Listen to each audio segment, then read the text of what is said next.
front of me. I'm gonna make it to the top, leave a legacy. If I got something to say, you better let me speak. Turn it up a new degree, bitch, you ain't seen anything. I pop off with the new rock, electronic, blow the sonic roof up. अस्सलाम वालेकुम everyone and welcome back to another video. तो फिर आज की इस video में हम फिर से हाजिर हैं। तो आज की वीडियो को वहीं से कंटिन्यू करेंगे जहां से हमने पिछली वीडियो को स्किप किया था। पिछली वीडियो हमने एंड करी थी हमारी छठी सब काइंड के ऊपर। तो छठी सब काइंड हम इसके अंदर कवर करने वाले हैं। तो छठी सब काइंड हमारे पास है ओमनीबस क्रेडिट। अब ये ओमनीबस क्रेडिट क्या होता है? ओमनीबस क्रेडिट जो होता है ये एक्सपोर्टर्स को ग्रांटेड किया जाता है बैंक की तरफ से। अब एक्सपोर्टर्स जो होते हैं वो करते क्या है, वो अपना कुछ स्टॉक जो है वो बैंक को शो कराते हैं और शो कराने के बिहाफ पर बैंक जो होता है उनको एक ओमनीबस क्रेडिट लेटर जो होता है वो उनको इशू कर देता है। उससे उनको फायदा ये होता है कि वो जितना चाहे पैसा वो अमाउंट निकालवा सकते हैं। किसकी बिहाफ पर? अपने जो उन्होंने स्टॉक जो है उसके पास डिपॉजिट कराया या फिर उनको शो कराया उसकी बिहाफ के ऊपर वो जितना चाहे अमाउंट बैंक से निकलवा सकते हैं। तो ये एक छोटी सी नरेशन थी ओमनीबस क्रेडिट लेटर की। तो अब बढ़ते हैं हमारी अगली काइंड जो है kind number 7 which is fix credit. अब ये फिक्स क्रेडिट क्या होता है? फिक्स क्रेडिट जो होता है हमारे पास ये एक फिक्स लेटर क्रेडिट होता है। मतलब ये वो एलसी होता है जिसके अंदर आपके पास रेंज एक सिलेक्ट की गई हुई होती है।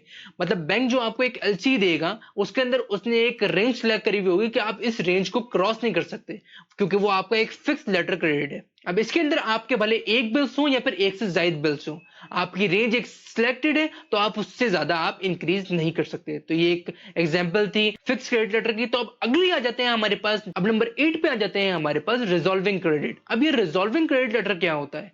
आपने इम्प्रेस सिस्टम का तो नाम जरूर सुना होगा। आपने नाम कहां सुना होगा? ये आपने पेटी कैश बुक के अंदर जरूर सुना होगा। अब इम्प्रेस सिस्टम का हिसाब क्या होता है? इम्प्रेस सिस्टम के अंदर होता ये है कि एक स्पेसिफिक टाइम के ऊपर या एक क्वार्टर के ऊपर आपके इम्प्रेस सिस्टम के अंदर अमाउंट बार बार रिन्यूड होता रहता है, बार बार अमाउंट रिफिल हो जाता है। तो इसी तरीके से यहां रिजॉल्विंग के अंदर भी यही सीन होता है कि आपका जो क्रेडिट है अगर आप इस्तेमाल भी कर लेते हैं तो वो एक स्पेसिफिक क्वार्टर पे या एक पीरियड पे आके वो दोबारा रिन्यूड हो जाता है। तो ये एक एग्जांपल है रिजॉल्विंग क्रेडिट की। तो ये एक रिजॉल्विंग क्रेडिट लेटर होता है जो बैंक इशू करता है। तो अब नंबर 9 पे हमारे पास आता है ट्रांसफरेबल क्रेडिट। अब ट्रांसफरेबल क्रेडिट लेटर क्या होता है? ट्रांसफरेबल क्रेडिट लेटर नाम में ही काम छुपा हुआ है, मतलब ट्रांसफरेबल आ रहा है नाम के अंदर। ट्रांसफरेबल क्रेडिट के अंदर ये होता है कि आप जैसे फॉर एग्जांपल मुझे एक एलसी इशू हुई हुई है बैंक की तरफ से। अब अगर ट्रांसफरेबल अगर आपकी एलसी है तो आप उस एलसी को किसी दूसरे बंदे को भी ट्रांसफर कर सकते हैं। तो ये एक छोटा सा काम होता है ट्रांसफरेबल क्रेडिट लेटर का कि आपको जो पैसे मिलने वाले होते हैं वो आप एलसी अपने राइट जो है वो दूसरे ओनर को या दूसरे पर्सन को भी ट्रांसफर कर सकते हैं। तो ये ट्रांसफरेबल एलसी कहलाती है, ट्रांसफरेबल लेटर ऑफ क्रेडिट कहलाता है। आखिरी जो है हमारे पास नंबर 10 पे वो है हमारे पास डिविजिबल क्रेडिट। अब डिविजिबल क्रेडिट का मतलब क्या होता है? सबसे पहले गौर करें डिविजिबल पे। अब डिविजिबल क्रेडिट क्या होता है? डिविजिबल क्रेडिट के अंदर होता यह है कि जो आपका अमाउंट होता है वो आप दो लोगों से, दो या दो से ज्यादा लोगों में डिवाइड कर सकते हैं। फॉर एग्जांपल जिस तरह अभी मैंने आपको एक एग्जांपल दी थी ट्रांसफरेबल क्रेडिट के अंदर कि अगर मुझे एक एलसी इशू हुई हुई है और मेरे पास आगे क्लाइंट्स भी हैं, मुझे उनको पेमेंट करनी है, तो जो मुझे एलसी के अंदर मुझे पेमेंट मिलेगी, जो मुझे रिसीव करनी है, मैं उसको आगे अपने प्रॉफिट को डिवाइड कर दूंगा और तोड़ के आगे भी ट्रांसफर कर सकता हूं। तो मुझे उसके अंदर बताना पड़ेगा। ये उसी तरीके का है बिल्कुल। ट्रांसफरेबल के अंदर हम अपनी पूरी जो अमाउंट होती है वो दूसरे बंदे को अपने राइट्स ट्रांसफर कर देते हैं, मगर डिविजिबल के अंदर हमारे पास कुछ राइट्स रहते हैं क्योंकि हम आधा अमाउंट दे रहे होते हैं, हमने डिवाइड कर दिया है। अब डिवीजन के अंदर हमारे पास काफी सारी चीजें रहती हैं, या तो हम दो लोगों में करें या फिर हम दो से ज्यादा लोगों में करें। तो उम्मीद है आप लोगों को समझ में आ गया होगा कि डिविजिबल क्रेडिट क्या होता है। तो ये भी एक तरीके का लेटर होता है। तो ये भी एक एलसी की एक सब काइंड है। तो ये 10 सब काइंड्स हमारी कमर्शियल वाली पूरी हो चुकी हैं। अब बढ़ते हैं हमारी ट्रेवलर्स वाली सब काइंड्स के ऊपर, जो ट्रेवलर्स फैसिलिटीज हैं उनके ऊपर आगे बढ़ते हैं। So this video is sponsored by logo effects. Logo effects एक ऐसी ऑनलाइन मार्केट प्लेस है जहां पर आप जाके अपनी पसंद के logos, YouTube thumbnails, YouTube cover pages and Facebook cover pages अपने हिसाब से डिजाइन करवा सकते हैं। And I highly recommended. इनका काम बहुत ही कमाल का है। तो जाइए, जाके चेक कीजिए। मैं इनकी सारी लिंक्स, फेसबुक पेज की लिंक और इंस्टाग्राम की लिंक मैं डिस्क्रिप्शन में डाल दूंगा। इनकी वेबसाइट भी है, वहां जाकर चेक कीजिए और फायदा उठाइए। I highly recommend it and do check it out. तो ट्रैवलर्स की कुछ हमारे पास क्रेडिट फैसिलिटीज हैं। उसकी सबसे पहली सब काइंड हमारे पास मौजूद है सर्कुलर चेक की। अब सर्कुलर चेक क्या होता है? सर्कुलर चेक को समझाने के लिए आपको मुझे एक एग्जांपल देनी पड़ेगी। फॉर एग्जांपल कंसीडर करें कि जो हबीब बैंक है, उसकी एक ब्रांच जो है वो लंदन में मौजूद है। अब हबीब बैंक कराची ब्रांच एक चेकबुक इशू करेगा उन लोगों को जो फॉरेन से पाकिस्तान आ रहे होंगे। तो उसके लिए वो हायर करते हैं एजेंट्स को। एजेंट्स का काम क्या होता है? एजेंट्स जो होते हैं वो जो चेकबुक होती है उसकी वो लोगों तक पहुंचाते हैं, वहां पर उन फॉरेनर्स तक जो पाकिस्तान आने वाले होते हैं। अच्छा, इनसे फायदा क्या होगा? जो ये चेकबुक इशू कर रहे हैं और एजेंट आगे जाके डिस्ट्रीब्यूट कर रहा है कंट्रीज में, और वो जो पाकिस्तान आ रहे होते हैं उनको प्रोवाइड की जाती है, उसकी वजह क्या है? उसकी वजह यह है कि उससे मुल्क के अंदर फॉरेन एक्सचेंज आता है, तो इससे मुल्क आगे तरक्की पर जाता है। तो इस वजह से ये चेक डिस्ट्रीब्यूट किए जाते हैं, चेकबुक्स, ताकि जो फॉरेनर्स होते हैं उनको परेशानी क्रिएट ना हो। वो अपनी लंदन वाली ब्रांच से भी पैसे निकाल, जिस तरह अपनी वो लंदन वाली ब्रांच से पैसे निकालते हैं, इसी तरीके से वो पाकिस्तान में भी आकर पैसे निकलवा सकते हैं। तो इसकी एक छोटी सी एक्सप्लेनेशन ये थी। अब बढ़ते हैं हमारी दूसरी काइंड के ऊपर। अब जो हमारे पास नंबर 2 पे है वो है हमारे पास कमर्शियल लेटर ऑफ क्रेडिट।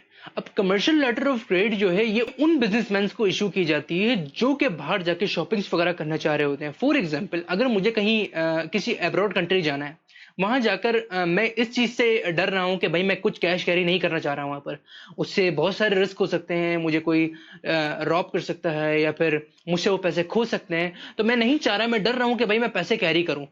उसके लिए पहले जमाने में ये किया जाता था कि आपको एक ट्रेवलर्स एलसी बना दी जाती थी। अब ये आपको एक बात बताता चलो मैं, ये ट्रेवलर्स एलसी जो है ये अब एग्जेम्प्ट हो चुकी है, अब ऐसा कोई नहीं बनाता। आजकल हमारे पास होते हैं मास्टर कार्ड्स और डेबिट कार्ड्स। उससे हमें फायदा ये होता है कि हम किसी भी कंट्री में चले जाएं, हम अपने कार्ड्स की मदद से दुनिया भर में कोई भी चीज परचेज करनी होती है तो हम कर सकते हैं। मगर जो पहले दौर के अंदर जो ट्रैवलर एलसी होती थी, जिसको कमर्शियल कहते थे, ये बिजनेसमैन को इशू की जाती थी। जो भी उन्होंने शॉपिंग करनी होती थी वो उसकी बिहाफ पर करते थे, जो उनके पास एलसी होती थी रिटन फॉर्म में। तो ये एक छोटी सी एग्जांपल थी कमर्शियल एलसी की, जो ट्रैवलर्स को इशू की जाती है। नंबर 3 पे हमारे पास है लिमिटेड लेटर क्रेडिट। अब लिमिटेड लेटर क्रेडिट क्या होता है? Limited letter of credit. अब लिमिटेड लेटर ऑफ क्रेडिट क्या होता है? Limited letter of credit means, मतलब यहां पर लिमिटेड का वर्ड यूज हो रहा है तो ये कहीं तक महदूद है। तो इसके अंदर जो एग्जांपल्स हमारे पास ये हैं कि लिमिटेड लेटर ऑफ क्रेडिट किसी मुल्क की कोई स्पेसिफिक ब्रांच तक महदूद रहता है। फॉर एग्जांपल, अगर मैं यहां पर एचबीएल की बात करूं, तो अगर एचबीएल की कोई ब्रांच जो है वो यूके या फिर यूएस के अंदर होती है, तो सिर्फ वहीं तक जिसका वो नाम एलसी के ऊपर लिख दिया जाएगा, वो उसी ब्रांच तक आप लिमिटेड होगा। वो जो एलसी है वो उस ब्रांच तक लिमिटेड होगा। तो इसके अंदर यहाँ पर लिमिटेड का वर्ड इस वजह से यूज किया गया है कि वो उन लोगों के लिए होता है कि फॉर एग्जांपल मैं यूएस जा रहा हूँ। यूएस के अंदर देखें, हबीब बैंक की 2 ब्रांचेस हैं, एक न्यूयॉर्क सिटी में, एक ह्यूस्टन में।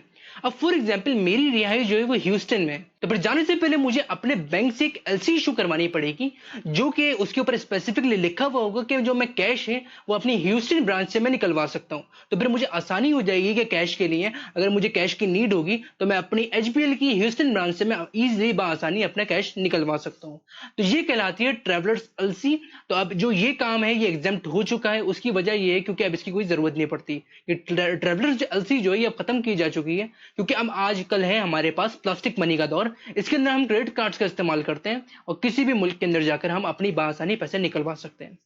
अगली और आखिरी नंबर 4 पे जो है हमारे पास, वो है हमारे पास world wide circular letter credit. अच्छा, world wide circular letter of credit क्या होता है? ये एलसी जो है ये दुनिया भर में किसी भी जगह पर एक्सेप्टेड है। उसकी वजह ये है क्योंकि सर्कुलरली मूव कर रही होती है, हम दुनिया के अंदर किसी भी कोने के अंदर जाके इस एलसी को चला सकते हैं। इसके अंदर कोई स्पेसिफिकली ब्रांच का नाम नोटेड नहीं होता, आपको जहां जाकर जिस ब्रांच में भी, जिस कंट्री में भी जाके इस एलसी को यूज करना है आप बासानी कर सकते हैं। तो ये एक बहुत आसान सी थी जो वर्ल्ड वाइड सर्कुलर की है, सर्कुलर क्रेडिट लेटर की तरह ही है। तो ये था हमारा एक छोटा सा चैप्टर। लास्ट के अंदर एक चीज रह गई, ये जो State Bank letter of credit है। State Bank of letter of credit की मैं एक बात आपको जरूर बताना चाहूंगा, इसको थोड़ा शॉर्ट करके क्योंकि वीडियो काफी लंबी हो चुकी है। स्टेट बैंक, अच्छा अब मैं आपको एक बात बताऊं, जितनी भी एलसीज जो होती हैं, ये जो लेटर ऑफ क्रेडिट जितने भी होते हैं ये स्टेट बैंक इशू करता है, क्योंकि हमारा जो मेन पूरे पाकिस्तान का बैंक है वो स्टेट बैंक है। जितनी भी यहाँ से एलसीज किसी मुल्क में ट्रांसफर की जा रही होती हैं यहाँ या फिर कहीं से आ रही होती हैं, तो सारी स्टेट बैंक के कंट्रोल के अंदर होती हैं। तो बस ये एक छोटी सी एक्सप्लेनेशन थी जो आप लोगों को पता होनी चाहिए थी कि ये कौन इशू करता है और कौन रिसीव करता है। तो वो यहाँ पर सिर्फ एक ही बैंक है जिसका नाम है स्टेट बैंक। तो इसी तरीके से हमारा चैप्टर हम पहुंचता है हमारे अख्ताम पर। तो उम्मीद है आप लोगों को ये चैप्टर समझ आया होगा। आज की क्लास में मुझे दीजिए इजाजत। फिर भी अगर आपकी कुछ क्वेरीज हैं तो आप मुझसे इंस्टाग्राम पे या फिर कमेंट बॉक्स में आकर जरूर पूछिएगा। तो दीजिए मुझे इजाजत आज की वीडियो में। मिलेंगे आपसे किसी और वीडियो में किसी नए चैप्टर के साथ। अल्लाह हाफिज।